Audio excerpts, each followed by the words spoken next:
Hello friends, ये मेरा second video है जिसमें कि आपको मैं trading account, profit and loss account और प्रॉफिट एंड लॉस अकाउंट बनाना सिखा रहा हूँ। मैं किस तरीके से बनाते हैं और इसके बारे में मैंने पहले वीडियो में बता दिया है कि ट्रेडिंग अकाउंट और प्रॉफिट और लॉस अकाउंट क्या होता है। हमारा ओपनिंग स्टॉक है 700 रुपीज़, परचेज़ है हमारा 19,300, वेजेस है हमारा 1,600, इंश्योरेंस है हमारा 500, कमीशन रिसीव्ड है हमारा 200, कैरेज इन्वर्ट्स है हमारा 200, परचेज रिटर्न है हमारा 250, सेल्स हमारे 25,000 है, सेल्स रिटर्न्स हमारे 650 है, कमीशन पेड है हमारा 500, इंटरेस्ट ऑन कैपिटल 350 है हमारा, स्टेशनरी है हमारा आइटम्स है हमारा 100 रुपीज़, सन्ड्री एक्सपेंसेस है हमारा 125, रेंट एंड रेट्स है हमारा 575, कैरेज आउटवर्ड्स है हमारा 750 और हमारा जो क्लोजिंग स्टॉक दे रखा है वो हमें दे रखा है 12,500।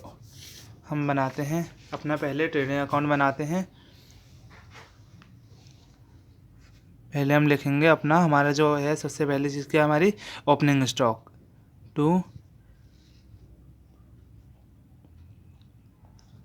Opening stock 700। उसके बाद हमारी है परचेज परचेजेस। अब इसमें हम ये देख लेंगे अगर हमें कि परचेज रिटर्न दे रखा है कि नहीं दे रखा है। जैसे कि हमें यहाँ परचेज रिटर्न दे रखा है, अगर हमें परचेज रिटर्न दे रखा होगा तो हम हमारी जो परचेज़ की अमाउंट होगी हम पर्टिकुलर्स के अंदर डालेंगे, ना कि अमाउंट वाली जगह पर डालेंगे। तो हम पहले यहाँ लिखेंगे 19,300, उसमें से हम लेस लिख देंगे यहीं पे कि हमने रिटर्न जो किए थे उसको हमने लेस अमाउंट किया है। परचेज रिटर्न कितने हमारे 250, तो इसकी टोटल अमाउंट आई है हमारी 19,050। उसके बाद हमारा है क्या है, वेजेस है, इसको हम ये लिखते हैं ट्रेडिंग अकाउंट के अंदर। क्योंकि ट्रेडिंग अकाउंट के अंदर हम जितने हमने बाइंग की है और सेलिंग की है सिर्फ हम वो चीज़ें लिखते हैं। तो हमने वेजेस यहाँ लिख दी। इंश्योरेंस भी नहीं आएगा इसके अंदर, इसका सीधा आएगा हमारा सेल्स। हमने परचेज रिटर्न तो हो ही गया हमारा, तो सेल्स आएगा हमारा क्रेडिट साइड, बाय सेल्स 25,000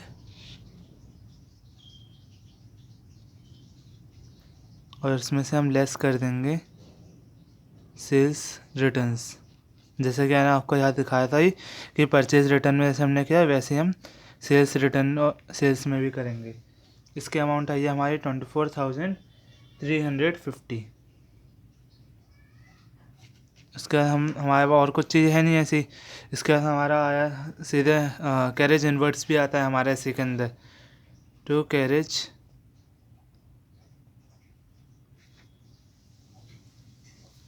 इन्वर्ट्स 200 और यहाँ लिख देंगे हम by closing stock credit side पे 12,500। इसके हमारी टोटल अमाउंट हमें मेन होता है हमारा कि दोनों तरफ जो अमाउंट आए वो इक्वल आनी चाहिए। वैसा वो ट्रेडिंग अकाउंट हो, हमारा प्रॉफिट एंड लॉस अकाउंट हो, चाहे बैलेंस शीट हो, हमारे मेन मकसद होना चाहिए हम दोनों तरफ टोटल अमाउंट आए इक्वल। तो इधर हमारा आया अमाउंट 36,850। तो हमें यहाँ पे 36,815 चाहिए, 50 चाहिए, तो हमारा इधर कितना कम पड़ रहा है 15,300। तो हम यहाँ लिखेंगे पहले टू ग्रॉस प्रॉफिट, क्योंकि हमारा प्रॉफिट हुआ है हमारा हमने ज़्यादा चीज़ें बेची, हमारे पास पैसा ज़्यादा आया, हमारा पैसा कम लगा है। तो हम लिखेंगे to gross profit transfer to profit and loss account, या और हम पीएल अकाउंट भी लिख सकते हैं ऐसे। तो 15,300, तो हमारी टोटल अमाउंट कितने हुए 36,850, जैसे कि मैंने आपको बताया था। अब हम बनाएंगे प्रॉफिट एंड लॉस अकाउंट। ये हमारा हमने बना दिया ट्रेडिंग अकाउंट। अब हम बनाएंगे profit and loss account. Profit and loss account कैसे बनाते हैं हम देखें। पहले हम यहाँ पे जो हमारी अमाउंट आई है ग्रॉस प्रॉफिट की वो हम सीधे इधर लिख देंगे क्रेडिट साइड पे by gross profit transfer from trading account.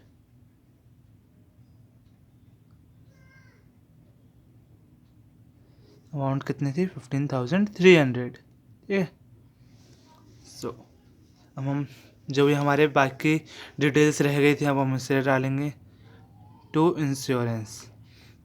जैसा कि हम इसमें देख सकते हैं कि हमारे इंश्योरेंस की जो लिखा गया है, खाली इंश्योरेंस लिखा गया है। इंश्योरेंस अगर हमारा सिंपल लिखा जाएगा तो हम इसका मतलब ये नहीं होता है कि हमारे पास रिसीव हुआ है या पेड हुआ है, हमें नहीं पता होता है। तो इस वजह से हमारे पास सिंपल हमें पेड में ही डालना पड़ता है कि हमने इंश्योरेंस दिया है।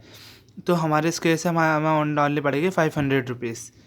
अगर इधर लिखा होता है इंश्योरेंस रिसीव्ड या कुछ और लिखा होता तो हम बेशक इंश्योरेंस रिसीव्ड लिखा होता तो हम यहाँ डालते, लेकिन हमें इंश्योरेंस अगर यहाँ लिखा हुआ है तो हमें यही लिखनी। अगर हमें कुछ नहीं लिखा गया तो हम ये लिखनी। ये एक तरीके से जो पर्सन होता है उसको कंफ्यूज करने के लिए करता है एग्जामिनेशन वाला।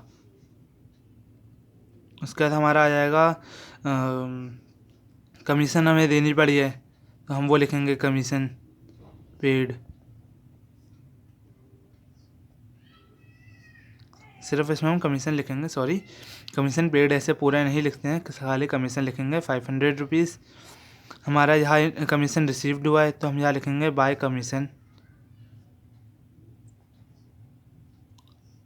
रिसीव्ड ना लिखते हुए सिंपल इसके अमाउंट लिखेंगे, हम कभी भी रिसीव्ड या पेड ऐसे कुछ चीज़ नहीं लिखते हैं।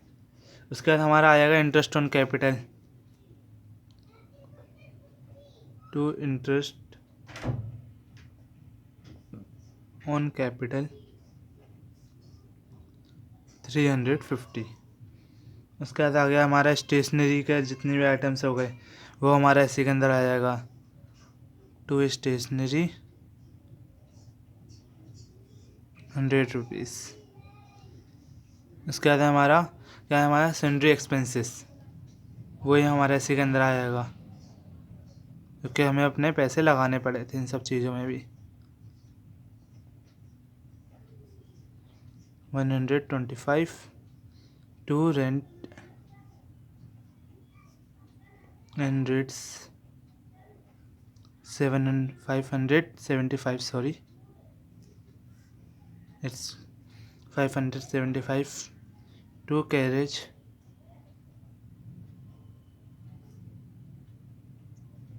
outward 750। सो हमारी टोटल अमाउंट हमें सिंपल दिखाई दे रहा है कि हमारा यहाँ पे हमारा आ रहा है 15,500 और हमारा यहाँ पे कितना कम पड़ रहा है 12,600। हमारे 15,500 को एक टोटल करने में दोनों अमाउंट जब हम टोटल करने जा रहे हैं तो हमारे इधर पे 12,600 कम पड़ रहा है। तो इसका मतलब हमारा प्रॉफिट हुआ है। तो हम यहाँ लिखेंगे to net profit transferred to capital account. हमारी कितने अमाउंट आई है 12,600। तो हम यहाँ लिख देंगे टोटल अमाउंट हमारी 15,500। जैसे कि मैंने आपको दिखा दिया है, ये हमारा क्वेश्चन था जिसमें कि हमें trading account profit and loss account निकालना था और इस तरीके से हमारा ट्रेडिंग अकाउंट और प्रॉफिट और लॉस अकाउंट बना है। अगर आपको कोई और क्वेश्चन हो इस चीज़ में, जैसे कि हमारा कुछ भी अगर आपको क्वेश्चन लगता है जो कि आपके क्वेश्चन में दिया गया हो वो हमने नहीं बताया, जैसे कि रिपेयर्स हो गया, हमारी सैलरीज हो गई, ट्रैवलिंग एक्सपेंसेस हो गए जो कि स्टाफ का होता है, तो हम ये सब चीज़ें हम प्रॉफिट एंड लॉस अकाउंट के अंदर डालते हैं। स्टाफ तक की डिटेल्स हमें डालनी पड़ती है क्योंकि हमारा वो कंपनी के एम्प्लॉयज़ हैं वो हमारे, उससे भी हमारा फ़ायदा और नुकसान हमें पता चलता है कि हम एम्प्लॉयज़ को जो भी सैलरीज दे रहे हैं, कितने एम्प्लॉयज़ हैं हमारे, इससे सब चीज़ें पता चल जाती हैं। तो हमारे लिए ये होता है फ़ायदा इसका। सो अगर आपको मेरा वीडियो पसंद आई हो तो ज़रूर इस वीडियो को लाइक करें, सब्सक्राइब करें एंड अपने फ्रेंड्स के साथ शेयर करें। Thank you friends.